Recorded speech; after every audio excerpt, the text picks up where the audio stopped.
Ladies and gentlemen, boys and girls, there is probably no better conservative you could possibly have to talk about the politics of this particular day other than Dave Milner. Dave Milner is a consummate professional, a man of great intellect, and he understands the provocations of the world like very few people understand, like especially like Michael Brown. His work can be seen at Blog Talk Radio. None other than the English Defense League with Jeff Mitchell on Sundays and Thursdays at 3:30 p.m. Eastern Time, and you can find his work at The Unpleasant Blind Guy at SHR Media, where he is a media darling, nonetheless. We want to introduce some, present to others, Dave Milner. Good evening, sir. What a great joy to have you with us tonight. And a good evening to you, Ken, and a good evening to all your viewers. Yes, I have to say that I have yet more admiration for your executive producer, Bonnie Williams. She and I were discussing the lack, which, okay, 2020 is just the year that keeps on giving. Mm-hmm. Now we find out that the Charlie Brown specials will not be on free TV. Okay, Apple TV has snorked up the rights, and we won't get to see those unless you were smart like Bonnie Williams and myself and got DVDs. There you go. I mean, we hear a lot of people now saying, oh, there's all this streaming around. Why does anyone buy DVDs? For exactly this sort of reason right here. Right here. That's the reason. And you know what? They used to laugh at us about the DVDs. Oh, you're so antiquated. You're so old. Who's going to we got Apple. We got all these other things. For all those grandmas, you're going to be so loved at Thanksgiving because you got those DVDs you can bring out and play for the Charlie Brown specials. But also, Dave, we need to give an update to the world on the work that we're doing for our next Hallmark movie for men. Oh, yeah, absolutely. I mean, I believe that you were getting the geese together for Kung Fu Christmas, and I was preparing I was seeing if we couldn't get enough Army and Navy Colt 45s together for our Christmas Western special. And so it's coming along, everybody. It's coming along. It really is. And what we just done, for those who are following along at home or in the chat roll, we put together for you the Hallmark Christmas movie plot generator, as we do annually. Dave and I work hard on this. It takes a lot of time and effort. We put in hours of research in order to come up with the movie plot generator. And you can choose from either one column. This is how it works. In the first column, it tells you exactly where what the itinerary will be. It's a big city, career-oriented person, recently single, world-weary, and with the wrong guy. That's always the case. And then the next setting you move to, it's either a lawyer, a writer, a baker, or an interior designer, early 2000s actor you forgot about. Next column is returns to her small town at Christmas time. Always at Christmas time. And then these are the reasons why they return. To inherit something, to enter a folksy contest, to stop corporate closure, to save the family business, also to appease their sassy friend or widowed parent. Next column, and magically falls in love. Dave, it happens every time, but we're not going to have that kind of thing happen in our Hallmark movie, are we? We're going to have people falling in love with one another. Oh, well, only the kind of love that the Cartwrights have for each other, and of course, Matt Dillon and Festus have, just kind of like, brotherly kind of love that they have for each other while they're gunning down bandits on a train. There you go. See, because we weren't interested in romance while we were gunning down somebody. We were trying to solve a problem. There you go. Exactly. Here's a final column. There's always a sensitive guy in plaid. And Mary Brockman says that's normally the gay guy playing straight. With an old flame, with some guy and his dog. Some chick always going for some guy and a dog. With a single dad and his precious child. And with Christmas in town and some guy who didn't like Christmas. And also the old man in town might actually be the real Santa Claus. So there you go. You never know. But I learned this weekend that Hallmark started back up. It's Hallmark movies. I believe that they're going to do a Hallmark movie from prison called College Theft. Starring the chick who used to do the Hallmark movies. And then now she's in prison because, like, she screwed up getting her kids into college. So they got rid of the Christmas Dramatica movie. Exactly. Change it then. Yeah. You gotta mix it up a bit.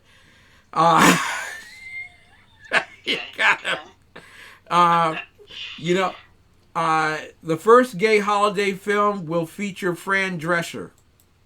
That's what Bonnie Williams, my executive producer, said. Okay. For Hallmark, Hallmark's going gay all of a sudden. There you go. Oh, just wait until later on. They'll start bringing out the training Christmas movies. The training Christmas. Next year. It's a training Christmas. Charlie Brown. Oh, Lord have mercy. Peppermint Patty's finally coming out. And you, sir, once the election is over, are going to have to start getting your list ready and checking it twice for your 45s for our English Defense League radio show Christmas special, which we don't have calendared yet, but we know that you're going to be on there, and you'll also be joined. I have a promise now by Santa Claus himself, the underground professor, so a good time should be had by all. There you go. Now, I want you all to know that annually what we do is we pick out our best contributions of Christmas music to present to the world. And Jeff Mitchell put up with me last year, and I really appreciated that. Jeff thinks you are the tops kid. He wanted me to send you his regards today, by the way. God bless him. He loves when you come on the show. So you're going to be more than welcome. Thank you so much. Dave, Americans are being told that they have to choose between the most effectual president in American history or his personality. And as a result of his personality, there's some very ignorant Americans that will choose not to vote for him. I want your point, your thoughts regarding such naivete in the cause of liberty and freedom. Well, when you first sent me this in the mail, this topic, I thought, oh, what a cool topic. And then I thought again, and I thought, what a cool topic. Now, I thought those because this is a major conflict, especially among Christians, because there are Christians in this country that are saying President Trump's record does not outweigh his personality. And I think, and I'm not nearly the scholar in the word that you are, but I think that they are not thinking biblically. God uses people that aren't necessarily the most savory in the world to get done the things that he wants done. Okay, now we know that the government contribution to Planned Parenthood under President Trump has been reduced. Not by a lot, but a bit. Yeah. And it's certainly progress, absolutely.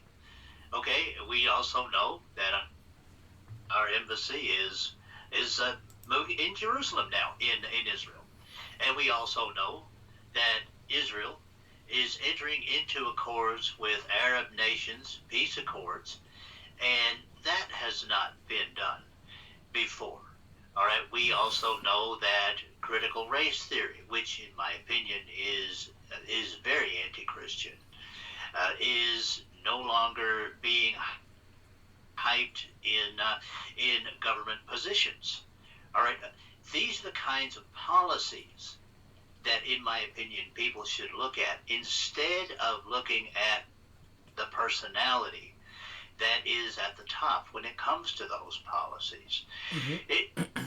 You know, Ken, I think in every family, we'll have an aunt or an uncle or a cousin or something like that, and they can really be curmudgeonly. Yeah. I mean, but they have a heart of pure gold. I mean, it might be some old uncle, when everybody's sitting down at the Thanksgiving table and everybody's said grace and they're starting to dig in, and just out of nowhere, he tells the dirtiest joke anybody ever heard. Okay? But you can depend on him. You can call him, that same uncle, up at 3 o'clock in the morning and say you need him to drive out 100 miles to pick you up because your car broke down. He's there. Yeah. Okay? That is, I think, the way that people should look at President Trump. Perfect? No. Absolutely not a perfect personality. And you're not going to see him as the deacon of a church. No. No. But you are going to see him pass policies that are more biblical than Joe Biden. I mean, you contract his personality and the policies. He contrasts those policies to Joe Biden's, the policy that says that an 8-year-old will be able to decide whether or not to hack off their weenie and become a girl or have surgery and become a quote-unquote boy. The critical race theory being taught everywhere. Borders being open to all comers, and the death of Christianity. I mean, Ken, let's look at what Biden's allies are doing to the Jewish community in New York. I mean, we haven't seen this kind of scrutiny and micromanagement of Orthodox Jews since the late 1930s and early 1940s in Germany. Yeah. All right. This is about the contrast. How many biblical or close to biblical policies do you want to see enacted versus how many anti-Christian, and in some cases literally anti-Christian or anti-Christ-like policies that you want to see enacted by that other personality? And I think this is something that a lot of Christians, and you can correct me if I'm wrong in this, are not getting. I concur with you in this, and I found it abysmal and an abomination that individuals would use personality as a reason for not voting for the most effectual leader American politics has ever had. And this is my thing. That's kind of like, I hate my boss, so what I'm going to do is I'm not going to take my paycheck on Friday because I hate my boss. Really? What sensibility is that? That doesn't make any sense in the world. It's not logical. You're talking about a man who's been nominated for four, not one like Obama, 4 Nobel Peace Prizes. You have a man who made certain that historically black colleges and universities no longer had to come to the White House to beg, steal for money. No, they could actually get enough money to run their college campuses for a decade, and that they have an office in the White House so that there's a constant communication between them. Unemployment rate for Hispanics and for blacks, lowest levels there ever have been. You're talking about a 33% recovery, GDP.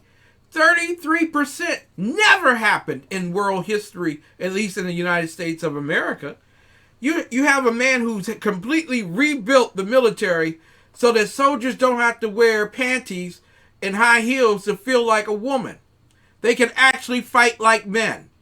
You have the United States who is not bullying the world, but telling the world we're not going to be screwed over anymore by any of you, whether it's our allies in NATO or our enemy in China.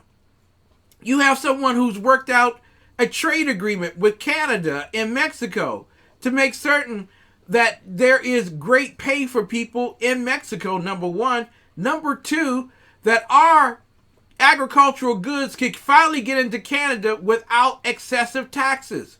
You have a man who has done great things in terms of putting three strict constitutional, well, two of them out of the three. I don't know about, one of them.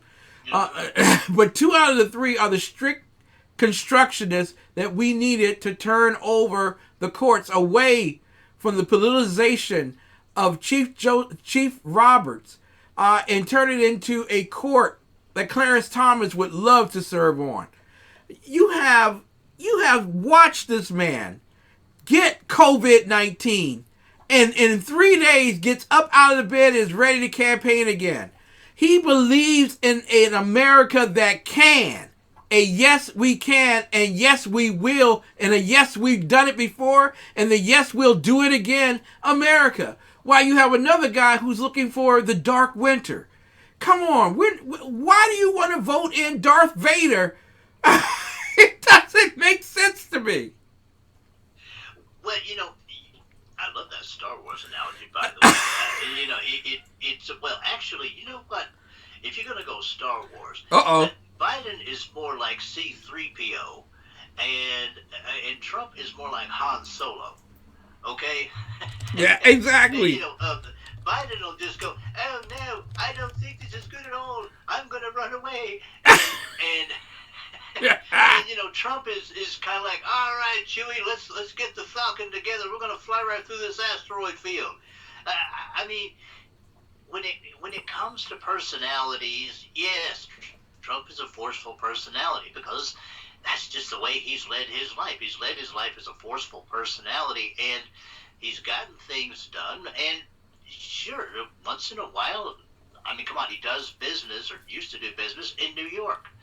Okay, you don't sit down and have little tea parties in New York when you do business, okay, because you're doing business in a hardcore area, okay, and anyone who's actually done any business will tell you that sometimes it gets hardcore regardless of where you are, but my God, New York is super hardcore.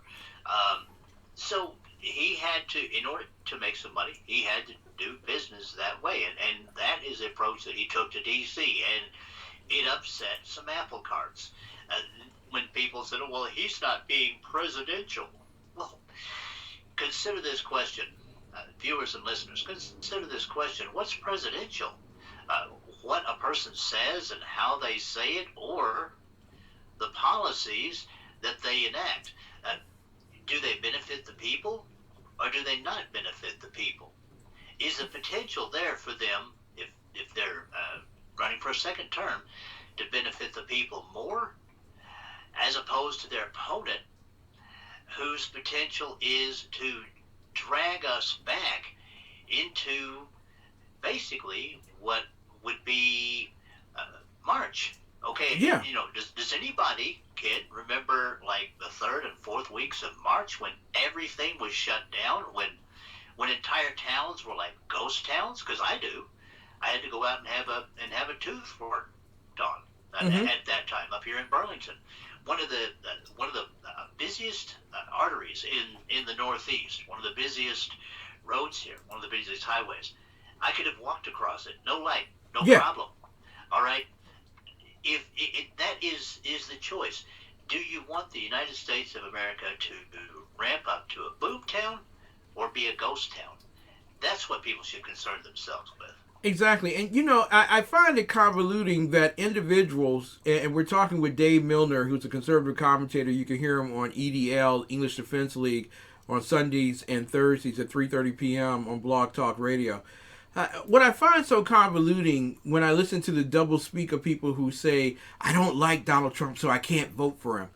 It's amazing when you have a gentleman who says, he's not nice. He doesn't, make you feel good.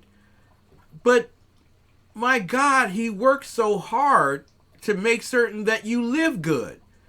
I'm not asking for him to sleep with me. You know what I'm saying? I'm not asking for him to marry me. I'm asking for him to do his job.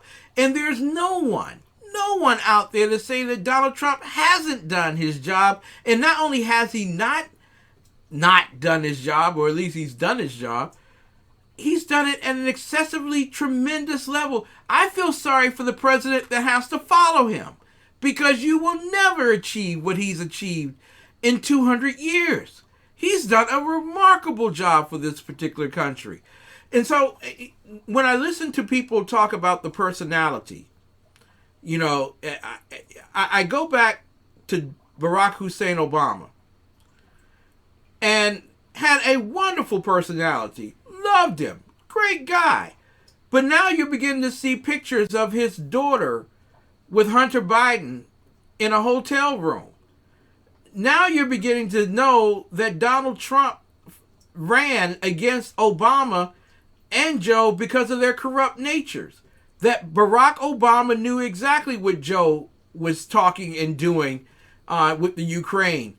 And in fact, there's a story that came out earlier today, and I just want to go over this very quickly with you, Dave. That Joe and Hunter Biden met with Russian energy execs within weeks of the Crimean annexation. That they were planning on getting cash from both the country that lost, Ukraine, and the country that won, which was Crimea, or basically the annexation of the state unto Russia.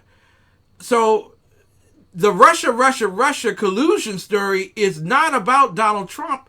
It's about Joe Biden. And yet Americans are willing to vote for a man who complains about a $28 trillion deficit but wants to spend $100 trillion on the new Green Deal. You're silly, in my opinion. That's just my opinion. Am I wrong for saying that?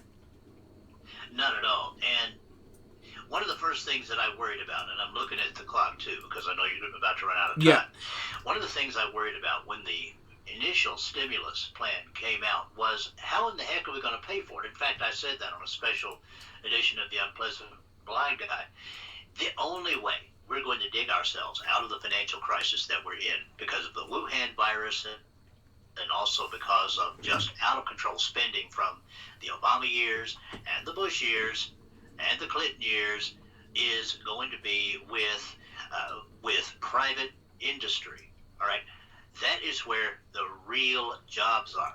Joe Biden's saying that he's going to increase jobs. It's going to be a return to the Obama administration with government make-work jobs. All right, President Trump knows how to stimulate private industry to a point where, remember before the Wuhan virus struck, to the point where private industry is actually competing for workers. Let me tell you something, Ken. When you have an environment like that, everybody wins. Yes. All right? And it doesn't matter who it is at the top that's making those things happen. Everybody wins then. And the one last thing to the Christians who are thinking about not voting for Trump because of his personality, people, you can take those the monies from those jobs and parts of those, and not only can you tithe to your church, but you can bless other people with those monies that you make. I can guarantee you, if you stay home or if you vote Biden, you'll have less of that money. You'll be able to bless other people less with that. And that really is what you should be considering. Who is going to give you the power to bless others, and who is going to only bless himself? Wow. It's about character, and I love the character of Donald Trump. I must say this also, for all of you very beautiful men and women out there, for you athletic men and women out there, for you very successful business, wealthy men and women out there, you have the same characteristics as Donald Trump. People are not going to like you because they just don't like you. But you're damn good at what you do. Why should you be penalized accordingly?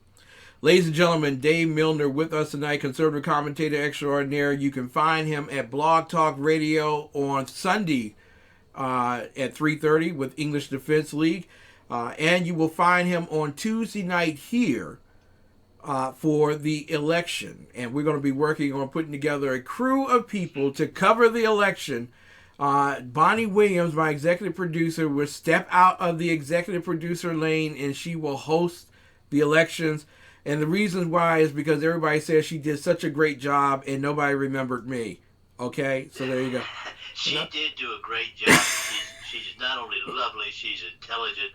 She did a great job. You did a great job too, Ken. And Thank you. I tell you, I am looking forward to this election coverage. It will be my pleasure. I think that Kel Fritzy, who is no longer with us, who I did election coverage with in 2016, would be very approving of the crew that you have set up, and I will be honored to be there, as I am honored to be with you every Thursday night. God bless you, brother. God bless you, man. Have a very, very good weekend. Dave Milner, ladies and gentlemen, what a great joy to be in his company. He is a brilliant man, absolutely brilliant man.